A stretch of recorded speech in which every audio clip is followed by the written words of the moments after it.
Hello everyone, welcome back to my channel. అందరూ ఎలా ఉన్నారు? నేనైతే చాలా చాలా బాగున్నా. మీరందరూ ఎలా ఉన్నారో కామెంట్ సెక్షన్లో చెప్పండి. ఈ వీడియో కనుక మీకు నచ్చినట్లయితే లైక్ చేయండి, షేర్ చేయండి, కామెంట్ చేయండి, సబ్స్క్రైబ్ చేయండి, పక్కనే ఉన్న బెల్ ఐకాన్ని క్లిక్ చేయండి. బెల్ ఐకాన్ని క్లిక్ చేయడం వల్ల నేను పెట్టే ప్రతి నోటిఫికేషన్ మీ వరకు వెంటనే వస్తుంది. ఈరోజు సంక్రాంతి స్పెషల్ సాటోరీలు చేస్తుంది అత్తమ్మ. నాకైతే రావు, నేను ఎప్పుడు చేయలేదు కూడా. ఇదేంటి అత్తమ్మ? చక్కెర నువ్వుల పొడి. చక్కెర ఎంత, నువ్వుల పొడి ఎంత వేస్తాం? 2 గ్లాసుల చక్కెరకు సగం గ్లాసుల నువ్వులు మెత్తగా 2 గ్లాసుల చక్కెరకి సగం గ్లాసు నువ్వులు వేయించుకొని మెత్తగా పట్టుకోవాలి, గంధం లాగా. నువ్వులు కూడా చక్కెర కూడా అలా పట్టుకొని 2 కలిపి మంచిగా మిక్స్ చేసుకోవాలి ఫస్ట్. తర్వాత కొన్ని కొన్ని పాలు పోసుకుంటూ గట్టి ముద్దలాగా కలుపుకోవాలి. పూరి పిండిలాగా. ఇది గోధుమ పిండి, ఇంకా ఒక 2 గ్లాసుల గోధుమ పిండికి ఇంత చాయ్ గ్లాసులంతా రైస్ పిండి వేసుకొని వాటర్ వేసుకుంటూ పూరి పిండిలాగా కట్టుకుంటూ తర్వాత ఇక ప్రాసెస్ అయితే చూపిస్తుంది. ఇప్పుడు ఆ ప్రాసెస్ మొత్తం చూపించడం కాలేదు, ఎవరికైనా అర్థం కాలేదు అని అంటే కామెంట్ చేయండి. వీలు కుదిరినప్పుడు అర్థంతోటి ఫుల్ ప్రాసెస్ వీడియో అయితే చేపిస్తాం. ఖాళీ టైంలో అయితే చేయొచ్చు ఇట్లా వీడియోస్. ఫెస్టివల్ టైం కదా, ఇప్పుడు వీడియో రావట్లేదు. ఏదో నేను తీసుకుంటా అన్నది తీసుకో అన్నది అంతే. ఓహో,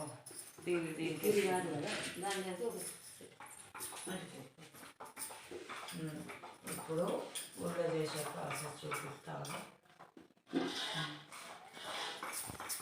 ఇట్లా ఎప్పటిదప్పుడే ఇంత మెత్తగా చేసుకొని ఇంత వేసుకోవాలి.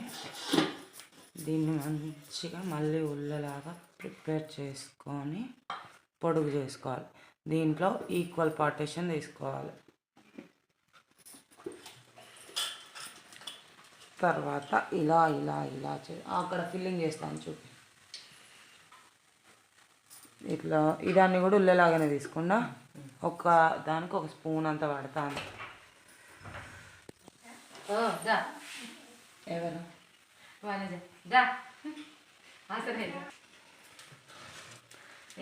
ఇదాన్ని మంచిగా ఉల్లాని ప్రిపేర్ చేసుకోవాలి.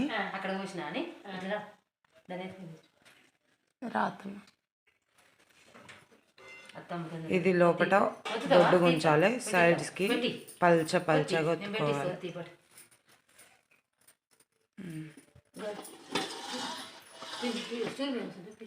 అది సీల్ చేసుకునేటప్పుడు లోపట్నే ఉండాలి, పిండి మాత్రమే అతకాలి.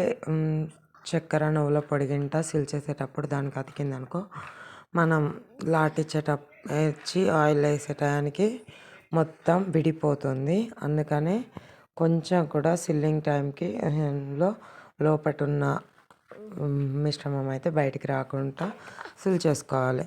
లాటించుకోగా కూడా చాలా స్లోగా లాటించుకోవాలి, సైడ్స్ అనేటివి ఓపెన్ కాకుండా. అప్పుడే అదైతే సాటోరీ అనేది రెడీ అవుతుంది.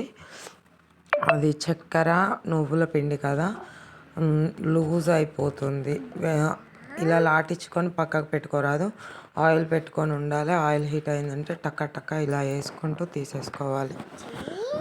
పూరి ఎత్తుకోవడానికి అయితే బియ్యపిండి వాడుతుంది అత్తమ్మ, గోధుమ పిండి కాకుండా. ఆ బియ్యపిండిలో ఒకసారి ఉల్లాన్ని డిప్ చేసుకొని లాటించుకుంటుంది. పక్క ఆంటీ వాళ్ళు వస్తే హెల్ప్ అడిగింది. ఇంకా నేను ఆంటీ అత్తమ్మ ముగ్గురం కూడా కలిసి చేశాము. చాలా సింపుల్గా కనపడే హార్డ్ ప్రాసెస్ సాటోరీలు అయితే టేస్ట్ కూడా చాలా చాలా బాగుంటుంది. కాబట్టి కొంచెం కష్టమైన ఇంకా అది చేసుకొని తినడమే బెటర్ అనా కదా. ఇంట్లో చేసుకొని తినే ఏ స్వీట్ అయినా హాట్ అయినా చాలా హెల్దీ, ఎలాంటిదైనా చేసుకోవచ్చు. ఇదైతే అత్తమ్మ చేస్తుంది, నేను ఎప్పుడు చేయలేదు. ఇంకా మీదట ఎప్పుడైనా ట్రై చేస్తే ఏమో తెలియదు. ఇవి కంపల్సరీ సంక్రాంతి రోజు మా అత్తమ్మ అయితే సాటోరీలు నైవేద్యంగా పెడుతుంది. సంక్రాంతి టైంలోనే సాటోరీలు అయితే ప్రిపేర్ చేస్తుంది, ఇంకెప్పుడు చెయ్యంగా చూడలేదు నేనైతే. వీడియో ఎలా ఉందో కామెంట్ చేయడం మర్చిపోకండి.